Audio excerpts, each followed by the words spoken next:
Salut tout le monde, c'est Flo pour Alcool France. J'espère que vous allez bien. On se retrouve ce mardi 23 septembre pour un nouveau point de marché. Après un lundi un peu compliqué, pour ne pas dire rouge partout. Bon, pas trop de news ce matin. On voit qu'il y a un petit ralentissement dans l'accumulation de Bitcoin par les entreprises.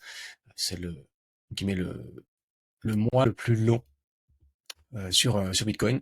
Mais bon, ça reste quand même 1428 Bitcoin par jour qui ont été accumulés, c'est pas rien. Quelques news d'adoption, on voit que les banques centrales, elles pourraient commencer à acheter aussi, conserver du Bitcoin dans les bilans.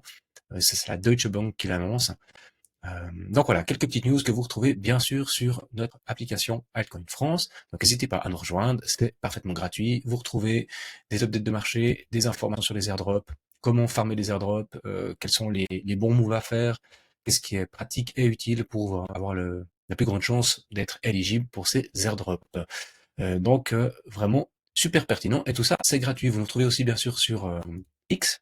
Autre news importante qui est sortie le 22 septembre, donc hier en fait, c'est les législateurs américains qui demandent à la SEC de mettre en œuvre le décret du président pour ouvrir les marchés de la retraite 401K. Donc c'est vraiment toute une classe de fonds d'investissement qui sont réservés aux retraités aux États-Unis. Donc ça représente plus de 12 500 milliards de dollars qui pourraient venir se déverser dans le marché des crypto-monnaies. Parce que pour le moment, ces fonds d'investissement n'avaient pas le droit de mettre de l'argent dans les cryptos. Il y a d'autres classes d'actifs sur lesquelles ils n'ont pas le droit d'entrer. Mais déjà au mois de mai, Trump avait demandé une abrogation d'un décret qui avait été rédigé par Biden à l'époque. Et on sait qu'au mois d'août, en fait, Trump avait refait un décret pour autoriser cette fois concrètement la possibilité au 401K d'entrer dans les classes d'actifs à risque, notamment les crypto-monnaies. Et ben voilà, maintenant on voit que les législateurs américains ils pressent en fait la SEC pour vraiment aller de l'avant, pour donner des autorisations, pour vraiment autoriser le SWIFT de cet argent dans ces domaines à risque. Alors ça, bah, comme je disais, 12 500 milliards de dollars potentiellement accessibles au marché crypto, c'est pas rien du tout. Donc, retrouvez toutes ces infos et bien d'autres encore complètement gratuitement entre X, notre application. Donc, vous êtes vraiment les bienvenus. Mais pour les personnes qui veulent aller plus loin avec nous, vous avez la possibilité de rejoindre notre programme Elite Investor. Donc là, vraiment ensemble, on va voir un peu votre profil d'investisseur, on va regarder votre portefeuille, et puis en fonction de vos envies, de vos besoins, de là où vous en êtes et où de vous voulez aller, on va regarder comment on peut vous accompagner au mieux, au plus proche. Donc pour ça, c'est facile. On prend ici un appel de coaching, et comme ça, après, on passe une vingtaine de minutes ensemble, on discute de tout ça, et si le cœur vous en dit et que, bien sûr, vous êtes prêt à faire le pas, après, vous pouvez rejoindre notre programme qui vous donne accès à, bien sûr, des appels de suivi réguliers, euh, un canal sur Discord en privé, et bien sûr d'autres opportunités, notamment des opportunités d'investissement, des calls, voilà, tout un tas de choses. Donc, n'hésitez pas. C'est parti, on va sur les charts. Bon, il y a quelques jours, j'avais tracé cette possibilité de range, alors toujours des traits très grossiers, c'est pour donner une idée, mais finalement, qu'est-ce qu'on voit? C'est qu'on est venu faire une grosse bougie de liquidation. Il y avait beaucoup trop d'excitation sur ce marché, il fallait calmer un peu tout ça. Et ça faisait plusieurs jours aussi que je vous disais, ouais, attention, retracer juste la zone de rechargement d'achat, c'est tout à fait possible. Il y a de la liquidation sous 113, sous 114K et toutes ces zones-là. Et on voit que on a fait une grosse bougie, on est venu prendre tout ce qu'il y avait sous les 14K, et ensuite après, qu'est-ce que ça a provoqué? Comme d'hab, une cascade en chaîne de liquidation. Donc d'abord c'est les gros leviers, après les plus petits, les plus petits, jusqu'à ce qu'on ait fini de liquider tout le monde. Donc vous pouvez voir hein, ici sur CoinAnalyse, on a vraiment cette grosse bougie de liquidation. C'était pas rien. Maintenant, rapidement, on peut aller voir sur Coinbase et on voit qu'il y a toujours des personnes qui sont ici en levier, donc qui s'ashort hein, de ce côté-là. C'est toutes les personnes qui sont en short, donc il y a des positions jusqu'à 118 000 dollars. Là, on est sur Binance. On peut se promener comme ça d'exchange en exchange. On voit que toujours aussi le gros pic, c'est aussi 118 800 sur Gates, on fait Bybit. Bybit, c'est un peu, il y a beaucoup de gens en levier sur Bybit, c'est un peu plus réparti, mais on voit que il y a beaucoup de positions. Voilà, c'est tout ça. Hein. On voit toutes ces positions qui sont ouvertes ici. Donc maintenant, si on prend nos 118, ça fait ce sommet, voilà, plus ou moins, par là en haut, il y a nos stops qui sont là. Donc ici, on a eu beaucoup de shorters qui sont positionnés. Pour le moment, ils sont en gain. Donc, bravo à eux. Euh, En général, le marché ne va pas les laisser comme ça gagner sans raison et sans contrepartie. Ce serait beaucoup trop simple pour eux. Donc, à quoi on peut s'attendre? Maintenant, c'est soit on va vraiment chercher cette zone de rechargement parce que on a besoin de souffler un bout, on a besoin de vider complètement le train, d'attendre un petit peu, et puis de calmer le jeu, de faire patienter les gens, de les faire un peu désespérer. Il y aura jamais de fin de cycle, c'est la misère, c'est déjà la fin maintenant, tout est foutu. Et ce genre de narratif-là. Et puis alors du coup là, ce serait vraiment descendre, glandouiller quelques temps là-dedans, peut-être quelques jours, peut-être quelques semaines, avant d'attaquer une phase haussière comme on a eu ici, hein, où en 3-4 jours, on peut vraiment aller s'arracher et puis connaître une belle expansion. Ça, c'est une possibilité, ça peut être un scénario qui pourrait être jouable, ou alors, l'autre scénario, c'est de se dire, ben non, en fait, là, on est venu faire une 4 de liquidation, très très bien, on est allé chercher jusqu'à la zone de rechargement, on a pris tout ce qu'il y avait à prendre, la liquidité qui reste dessous, elle est négligeable, ou en tout cas, ça coûterait trop cher d'aller la déclencher. Par contre, maintenant, il y a plein de shorters au-dessus, on a des imbalances baissières qui se sont créées, et du coup, le prochain move, c'est aussi rapidement qu'on est baissé, hop, d'aller chercher à squeeze tous les shorters. Ça, c'est une autre possibilité. Si ça se passe, ben voilà, c'est qu'on est vraiment dans une manipulation de marché où on va chercher au sud, on va chercher au nord. Bah, on verra. On verra, ça nous dit un peu le prix. Mais pour le moment, c'est plutôt calme, hein. Euh, on est toujours baissier ici. Ouais, sur l'OBV, il est très baissier. On commence gentiment à restabiliser un peu, mais c'est vraiment très faible. Donc en 4 heures, on voit qu'on est encore sur un mouvement plutôt tendanciel à la baisse. On n'est pas venu rechercher tellement ces imbalances ici entre 114 et 113 000. Donc on est plutôt dans une tendance à aller chercher, moi je pense, la zone de rechargement. Et puis finalement finir encore de prendre tous les stops là. En plus on avait ces grandes mèches là qui restaient pas touchées, autour des 109 000, 110 000. Donc ouais, il y a la possibilité peut-être d'aller encore creuser un petit peu, hein. C'est pas à exclure. Maintenant, si on prend, hop, Bitcoin en weekly, alors on a notre magnifique M top ici. On a réintégré la zone de short, on a corrigé les 107 213, ce sera une zone vraiment importante. Si on casse cette zone-là, on est tout de suite sur le premier arrêt. Vous voyez ici, hein, on a notre Fibo. Il n'est pas très précis. Voilà. On a notre Fibo, c'est notre premier arrêt. Ça, on doit tenir. Donc là, ça va vraiment maintenant nous amener à, si on doit continuer cette correction et qu'on vient ici, il faudrait vraiment qu'on puisse tenir cette zone-là pour pouvoir espérer remonter rapidement. Parce que si on vient à casser cette zone, je parlais déjà l'autre jour, hein, mais si on casse nos 38,2, on retape juste dessus, dessous comme ça, la zone d'après, c'est 93 000. Donc, euh, voilà, ça fait plusieurs jours, plusieurs semaines que je vous bassine avec ça. C'est des zones clés. C'est important. Ça ne veut pas dire qu'il faut paniquer, mais ça veut dire qu'il faut anticiper. Donc on anticipe ces positions, on se paye. Vous avez vu hier, hein, Bitcoin il perd 2% et demi. Les alts, certaines les ont pris 15, 16, voire même plus. Donc on se ramasse sur les alts. Donc c'est vraiment le marché altcoin qui ramasse quand c'est comme ça. Bitcoin à la limite, bah voilà, il temporise un peu, Ether aussi. On est vite d'ailleurs en positif dessus. Mais par contre, les alts, elles ont pris assez cher hier. Donc c'est toujours ça qui est compliqué. Donc anticiper ces baisses de Bitcoin. Si on voit que le marché se dégrade encore, eh ben, on met non stop, on prévoit de sortir, quitte à reprendre plus bas, c'est pas un souci. Mais au moins, on limite nos pertes. Et puis on est patient. Je vous montrerai après sur Plume ce qui s'est passé, comme ça vous donne une idée pour moi. Ok, pas grand chose d'autre à dire, on surveille ces zones clés, c'est important. Ether, même chose, même combat, j'ai envie de dire. En weekly, c'est très net, hein. On a fait notre top, on est juste venu prendre les sommets ici, donc super bonnard, voilà, tant mieux. Mais maintenant, eh ben, depuis, on corrige. Et puis là, cette fois, en weekly, il est vraiment noté, il est marqué, on a fait notre M-top. Donc ça, c'est une figure de retournement, on peut penser ce qu'on veut, dire ce qu'on veut, c'est voilà, ça se retourne, et on a bien méché, on est dans cette imbalance weekly ici entre les 4156 et les 3156. Donc il y avait déjà eu une mèche qui avait travaillé une partie de l'imbalance, on est venu, je vais vous montrer ça, à un poil, mais un poil de poil, chercher la liquidité. Donc ici on avait notre dernier stop à 4066 et on est venu mécher juste en dessous à 4058. En tout cas sur Coinbase.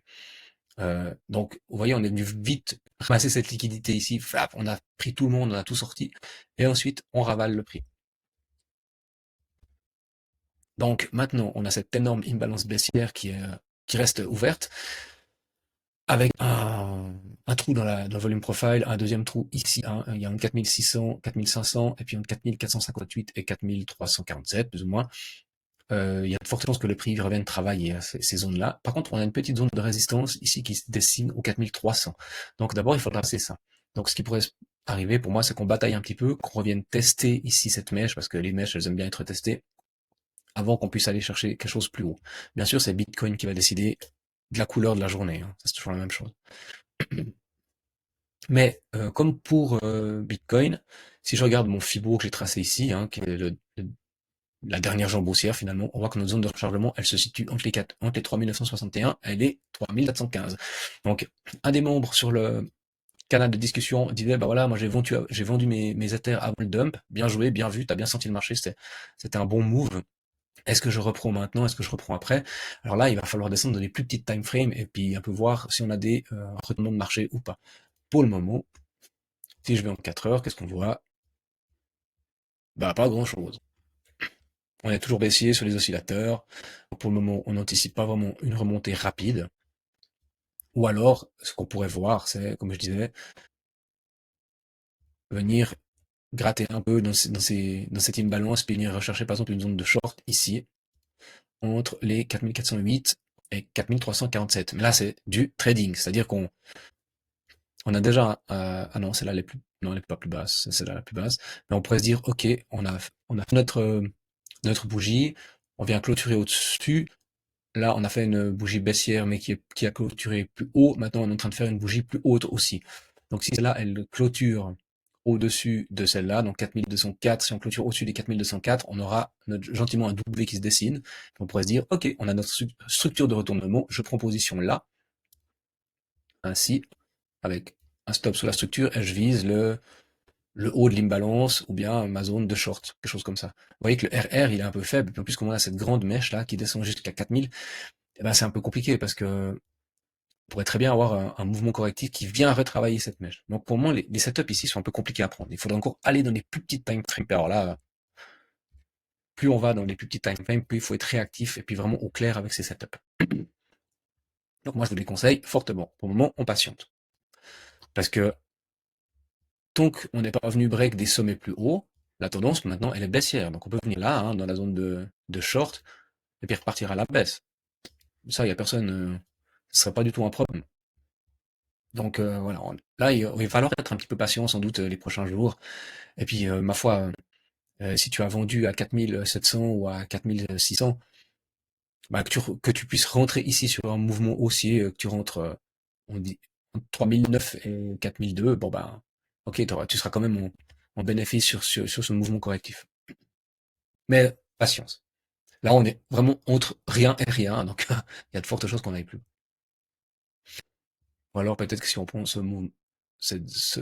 range-là, ouais, même pas. Ok, bah voilà, à voir. Rapidement, quelques alts. Aster, il tient bien le choc, hein. Il a corrigé rien du tout hier. Bon, franchement, lui, ils sont balèques. Et puis là, il repart déjà sur une structure de retournement, une structure de continuation. Donc c'est plutôt intéressant. On fait attention, il y a la zone de short qui est là. On peut le prendre comme ça. On a la zone de short qui est là. On est arrivé dedans. Et puis on voit que le prix se fait rejeter gentiment. Donc le marché n'est pas très fort. Voilà, hein. Donc là, on a une zone de short. Le prix se fait repousser. Mais sur la cassure ici de notre W, il y a possibilité de prendre une position. Donc toujours avec un stop sous la structure, et puis après on va chercher un 2, un minimum de RR de 2. Donc ça c'est des jolis setups, et puis on peut les timer avec, enfin les timer, les pricer avec notre Fibo, puis on voit qu'on peut aller chercher les 100% de Fibo, ça nous fait un RR de 2,91. C'est tout à fait correct. Donc ça c'est un joli setup de continuation. Les plus prudents attendront une cassure ici du dernier sommet, un retest avant de partir plus haut. Mais ça, c'est le genre de truc que vous pouvez tester en paper, vous en faites 10, 15, 20, 30, vous regardez ce qui vous semble correct, si vous êtes en 1 heure, en 4 heures, en daily, en weekly, voilà, trouvez la time frame dans laquelle vous êtes bien. Donc, Aster, lui, tout bien. Avent, je vais un peu effacer tout ce bordel, qu'on voit où on en est. Voilà, je vous avais proposé un petit setup sur Avent. Même chose, on avait pris les 3 TP, les stop loss avaient été déclenchés. Ben voilà, c'est nickel. On est stop, on attend. Maintenant, c'est quoi la suite? Alors, on prend ce mouvement-là, on voit qu'on est revenu au-dessus du premier arrêt. Ok, bon ben voilà. Si je prends le mouvement complet, parce qu'il n'y a pas de raison, ça peut enlever. Donc, une zone intéressante à surveiller, ce serait ici, pour venir faire de l'achat. On a déjà une première zone qui serait intéressante de venir travailler, c'est ici, vraiment ce début de rechargement avec cette imbalance autour des 1.5. Si le prix revient là-dedans, voilà, il faudra voir ce qui se passe, mais on a une jolie opportunité d'entrée sur Avent, en sachant qu'il va suivre, hein, il va suivre Aster à peu de choses près, puis comme il a un market cap qui est plus faible, il aura sans doute plus de volatilité. Ça c'est possible, hein, ça il faut en tenir compte, parce que plus un asset a un market cap haut, forcément, plus il faut d'argent pour le faire bouger. Maintenant, si je prends ce sommet-là avec ça, nous, ce qu'on va surveiller, c'est cette zone ici des 2.3 jusqu'au 2.19, parce que là, on est en zone de short.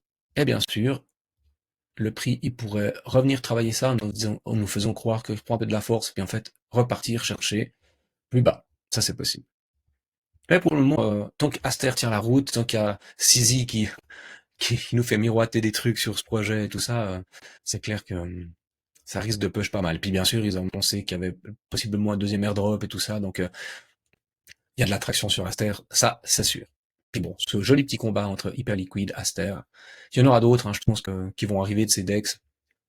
On verra un petit peu ce qui se passe ces prochains jours. Mais pour le moment, pouf, pouf, on est baissier, hein, on a une théorie d'eau qui commence à s'installer, un sommet plus haut, un creux plus bas, un sommet plus bas et un creux encore plus bas. Voilà en 4 heures pour Avent. Euh, oui, Plume.